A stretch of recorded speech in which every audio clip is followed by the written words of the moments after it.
Hello, welcome to the Alone Show. I'm your host, John Malone. In this episode, I don't have regulars, as well. You know what? At this point, it's pretty common, but I haven't done this in a while. So, our guest, she's either from New York City or Costa Mesa, California. Currently doing charitable work, used to be a stage mom, and currently working on her first book, Our Relationships for Suckers. For 6 years of posts on Quora.com with 32.5 million views. Now that's quite a handful. Ladies and gentlemen, I give you Belle Gayer. Hi, Hello, happy to be here. me too. So, how's life? It's beautiful right now. It snowed today gently, which is always nice. And Sundays are always restful. Indeed, they are. Is there anything you're currently working on at the moment? Well, just, winter Hanukkah things, holiday things, and still trying to commit to finishing distilling my book. But life just gets too busy, and then suddenly the day's over. That is true. So, I'm curious, what kind of charitable work do you do? Well, we have been doing a Sabbath service at the old age facility near our home, my beloved and I, for the last 20 years. And we do a lot of volunteer work at our temple where we work the bazaar and we make latkes for Hanukkah and blintzes for Shavuot. And we also lead services when the rabbi is unavailable. And basically, mostly Jewish charities. And then when we have some extra money, we put it aside for different charities. Oh, that's nice. And how long have you been doing this for? Well, forever. I mean, we did it before. We were in California for 20 years, and then we've been back here in the New York area for 30. And we've been doing it a very, very long time. It's for the Jewish imperative of tikkun olam, which means healing or repairing the world. And that's very important to the two of us. We've been married 53 years, so we've been doing a lot of that for a long time. Very nice. And in regards to your book, Our Relationships for Suckers, what's the inspiration for that? So 6 years ago, I decided that since we seem to have gotten it right, my husband and I, we had already come to a wonderful place after making all the mistakes that people make in relationships and doing everything wrong and then correcting ourselves and learning from it. And I saw so much disconnection in the world today and so many people afraid to have even a relationship, and people getting divorced and not understanding how to nurture love for a lifetime, that I said, I have to write this book. But I sat down and I said, well, what am I going to say? How am I going to say it? And serendipity took me to Quora, where I said, well, these people are asking questions, so this is what they must be interested in knowing. And after 6 months, there were pretty much no more new questions because everybody has the same problems. Not everybody has all the problems, but everybody has the same ones. So that's what happened. And then I inquired about agents and things like that, but I didn't have enough followers. So here I am at this point 6 years later where I said, okay, I need to spread the word. I need to help people understand what love really means, how to nurture great love, how to connect with each other, how to really, truly have the kind of loving relationship that everyone deserves. Can't argue with that. Mm-hmm. So, what was life for you growing up? Well, I went to a private Hebrew school, so we were busy all day, and I was in a choir, and I had two parents who were kind of dysfunctional, but we grew up. From the time I was 3 till I was 13, we lived with my maternal grandparents, and they were a wonderful example of love and devotion. So I kind of based my desire when I was going to get married to be nothing like my parents and exactly like my grandparents. Well, close to it anyway. Okay, fair enough. And also, I'm just reading off the questions, like 6 years of posts of Quora.com. Have you written more stuff on Quora.com besides what has led to your inspiration for your upcoming book? Yeah, I write about life in general. I write about grief. A lot of people can't get through the pain when a long time loved one or even a short time loved one dies or leaves them. So I talk about heartbreak, and I talk about how the Jewish culture deals with grief, and I talk about relationships and marriage, and a little bit about my cats. I have a couple of cats. I've had cats over the last 60 years, and gardening because I love my garden. Absolutely. If you were given 100 acres of land, what would you use that land for? Ah, I would grow food for a community. That's what I would do. As it is now, I grow a lot of things and I give away a lot of what I grow because it's a lot cleaner and healthier than anything you can buy, even organic stuff. So I would definitely be doing gardening for the area and for the poor and for the homeless. Very nice. Where was the furthest you've ever traveled to from where you're originally from? Well, I went to, after I graduated high school, I was 16, and first time I went to Europe I wanted to go alone, but of course my parents said, no, you're too young, you can't do that. So I went on a group tour. But the next year I went by myself to London for theater, for 2 weeks of theater. And then I did other traveling. But we've been to Greece together, my husband and I. We're actually honorary citizens of the Dominican Republic. That's another story. And I guess Greece and Israel are the farthest I've been. Okay, that's cool.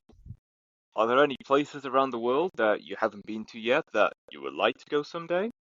I'm not a bucket list person. I am happy to stay home at this point in my life. If I have to travel, I travel, but mostly not. That's about it.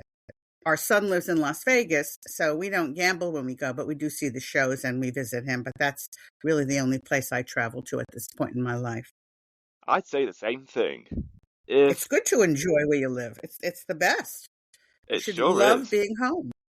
Oh, yes. If your life was a meal, what kind of meal would it be? I think if my life was a meal, it would be something that my husband has cooked for me, whatever that might be at the moment. I love his fish. He makes fabulous fish. And I cooked for the first 45 years and he's been cooking in the last 7. So I just do it on, he might say, what would you like to have? But otherwise I don't really care other than the fact that it needs to be healthy and delicious. Absolutely. If you have you ever imagined living in a world where everything around you is just a big, massive garden? A big Massive garden. garden. Yes. A massive garden. Okay. Well, that's what the world is actually like. I mean, I personally live in a more suburban area, but the world really is a magnificent garden, and we've abused it sadly for a very long time. Since the Bible said, treat the planet well, and we've ignored that particular bit of advice completely for a very long time. So I see the world as a beautiful garden, even as it is now, even living in the suburbs. I love nature, and I think that there's a lot people don't realize how cleansing it can be to garden, how it creates your mind creates wonderful chemicals, hormones, and produces endorphins and serotonin and happy hormones that you can, and stress relief when you garden. Absolutely. That's very true. Now, I just want to know, out of all the charitable work you have done throughout your lifetime, which moment in your charitable work stands out to you the most? When we do our Friday nights, Friday at we it's Friday afternoons at 3:30. Every Friday afternoon at 3:30, we do a Sabbath service, and we do it for the same people. Basically, we get about 20 to 30 people. For the holidays, we get about 60 people, but we get about 20 to 30 people. And I love the connection that I have. My parents passed about 15 years ago, within 6 weeks of each other, so they've been gone a long time. I love connecting and bringing spiritual happiness to others, which is what I see and find, and people say to me when we do the Sabbath service. That's the most rewarding to me. That's great. What was it like being a stage mum? I have great stories. It was a lot of driving. Well, we lived in Costa Mesa and we had to drive into LA for auditions and work. And my daughter was very talented. So she worked on auditions a lot. And she was, it was a lot of fun. It was great because I could connect more and spend more time with my daughter because I felt like I was missing her childhood. We started that when she was 5.5. And we had time together. We'd have dinner together. And her dad was working anyway, so it didn't take time away from him. And he joined us sometimes. Stage momming was very fun. The first time we staged mom, we had a great adventure. And you had to do 3 non-union jobs before they would let you join the union. The first job she had, somehow the film got screwed up and they called us, can you come back? And I had a car accident, so I couldn't drive. So we actually, I said, well, we're not in this for the money. So I had a limo take us to and from, and a different person was played her dad. And it was very interesting because he introduced himself. He said, hi, I'm Willem. And then we asked, after we were finished, he said, I see you have a limo. He says, can you drop me in town? And really, it was out of our way, but the kind of person that I am, I said, sure. Dropped him in LA and got home and told my husband all about it, and then realized who he actually was. It was Willem Dafoe. And we also have flown to Tacoma, Washington. My daughter did a Disney Channel movie, and we used to always there was this ad agency that used to call us just to show up for work, which is the best way to do voiceover work, which is absolutely the best way not to have to audition at all.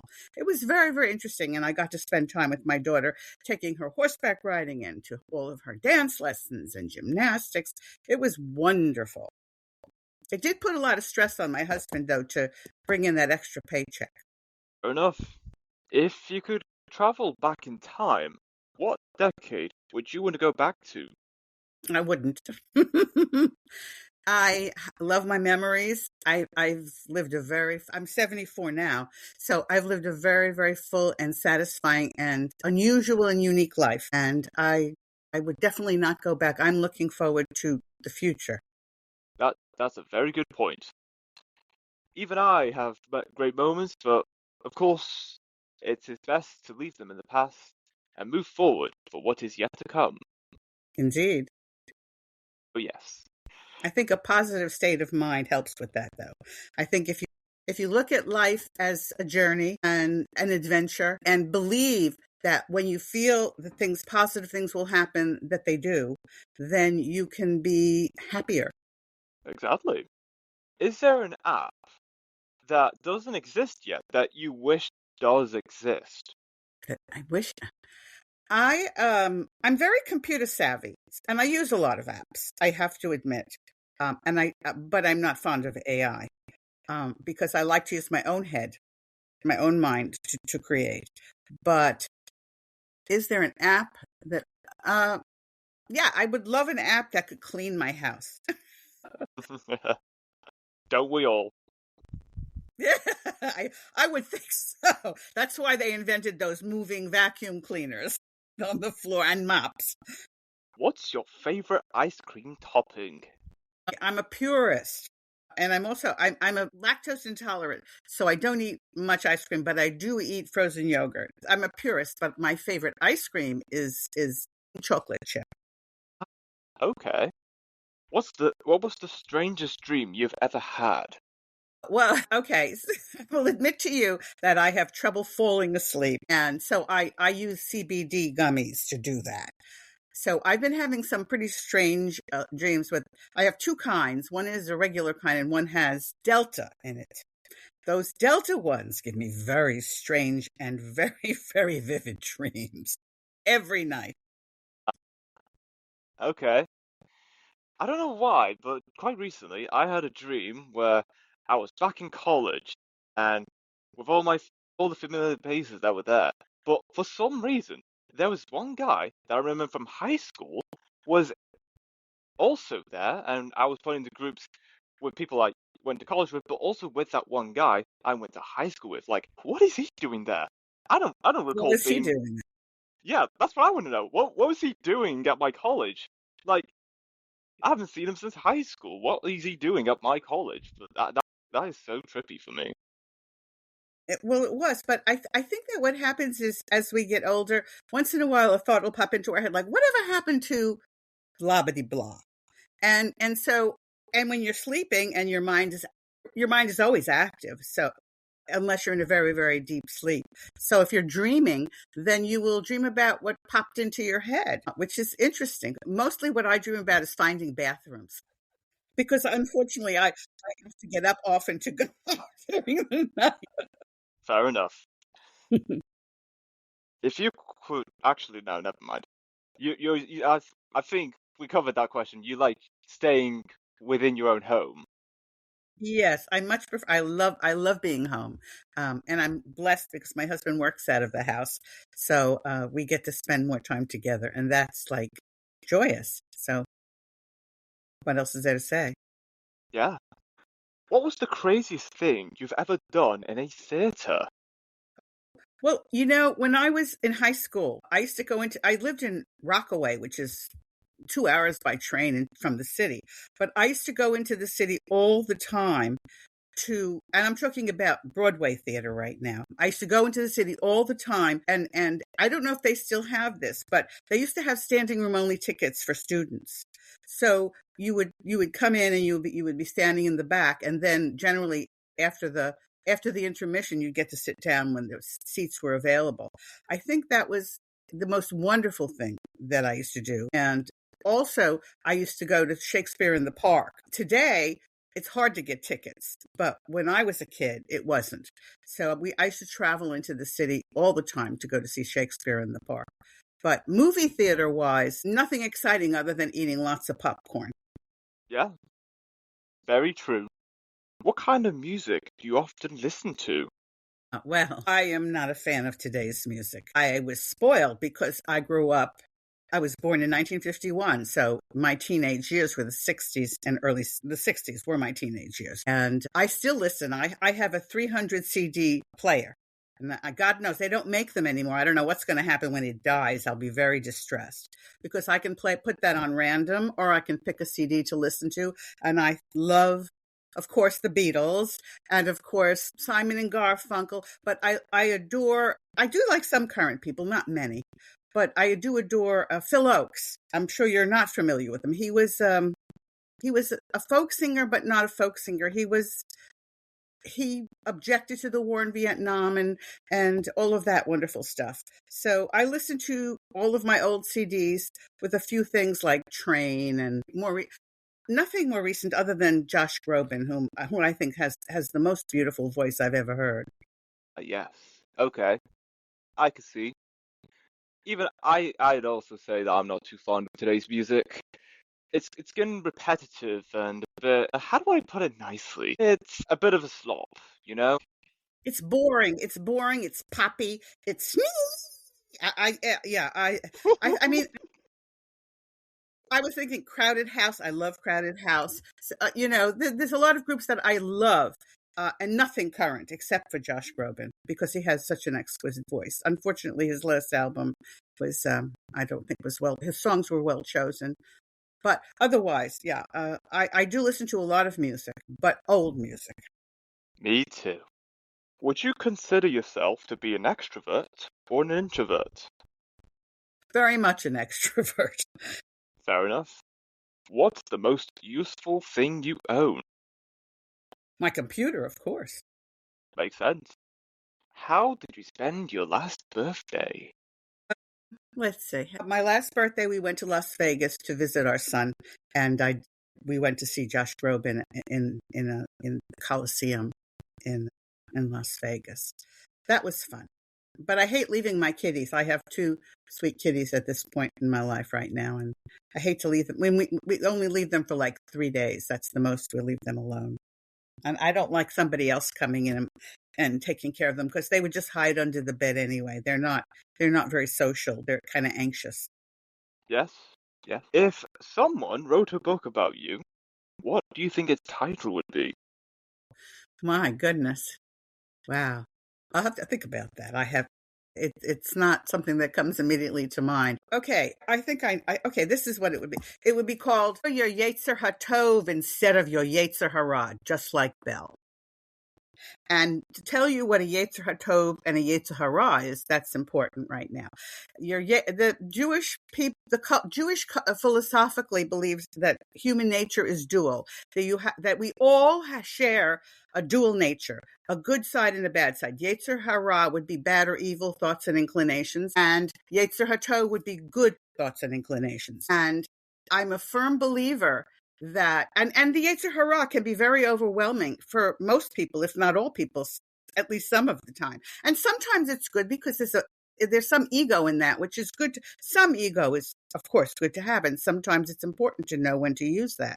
But the best part of the best people don't understand that when they have these bad thoughts, they have to they are in control of their own minds, and they can just move their minds into their Yetzer HaTov and activate it. And that's part of what I tell people when I give suggestions and share advice and insights and acquired wisdom on Quora. That's what I tell them is if people who are in pain, whether it's from a relationship or just being lonely, if you move yourself into your Yetzer HaTov, if you look toward hope, you will create goodness and happiness in your own life. That's a very good point. I never thought of it that way. If you had to bury a treasure chest, where would you hide it? Well, that would depend on whether I wanted somebody to find it or not. If I wanted someone to find it, then I would bury it in my backyard. If I didn't want someone to find it, I would find a very desolate place, but draw a map that I would put somewhere special so that the people I did want to find it would be able to find it. Fair enough. What was the funniest moment you've had? One of our kitties is hysterically funny. He runs madly through the house. He will jump up on his cat condo and then jump to the top. We have a valance, and he will jump to the top there and then run around crazily and chase after things and jump very high. And it's always good for a deep belly laugh. That's nice. But I did adore what I find to be funny, someone who's no one's ever been as funny, is Robin Williams, who sadly is gone now, but he is the funniest man I have ever heard. I'd say the same thing.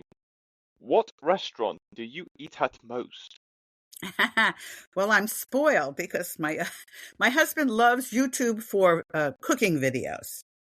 And he listens to Gordon Ramsay and Big Al, the barbecue guy, or something like that. So he prepares. We usually eat 1.5 meals only a day, and he is my great chef.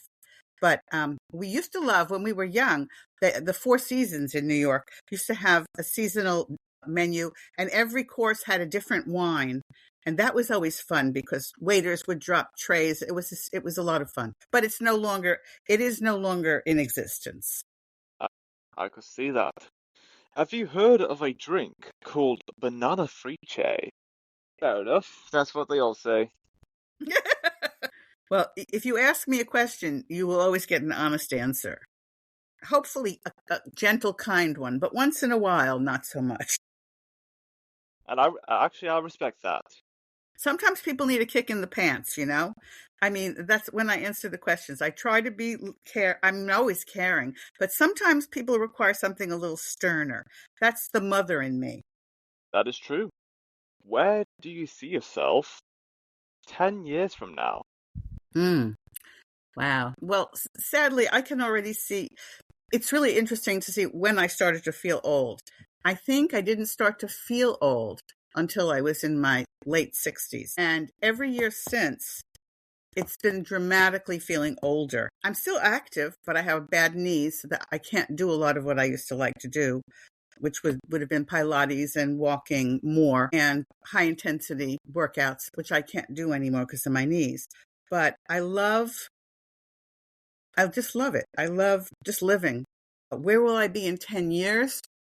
I like to think that I can still do basically what I do today and be physically active and emotionally and there for my children and my granddaughter and my beloved. And I'd like to have my health in 10 years. That's where I'd like to be. Home.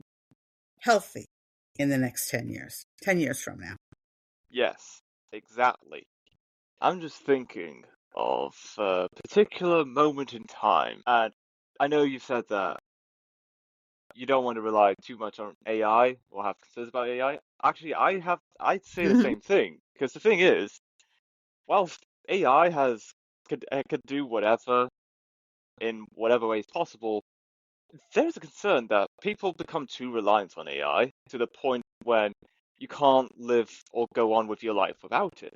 And then people scramble about saying, "Oh, what are we gonna do? AI's shut down. What do we do?" And then they go back to Google and just search for queries like a lot of people have done, like before OpenAI released ChatGPT.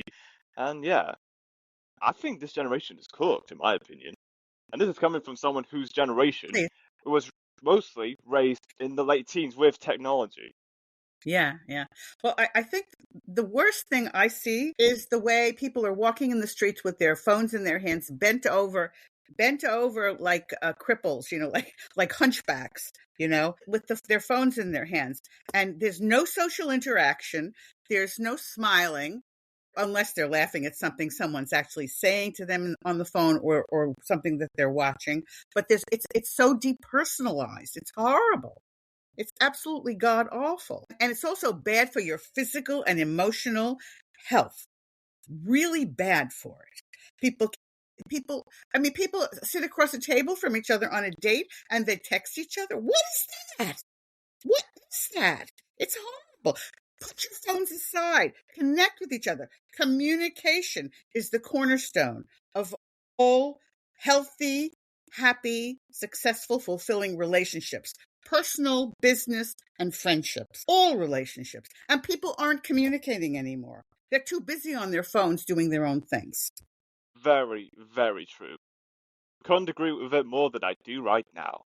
And that is all we have for this episode. It's great having you on, Belle, talking about your charitable work, being a stage mom at one point, your upcoming book, and of course the discussion about AI and its concerns and whatnot. It's been great. Glad you had me on. If anybody has any questions, they can look me up on Quora. Sounds great. And until next time, stay tuned for more.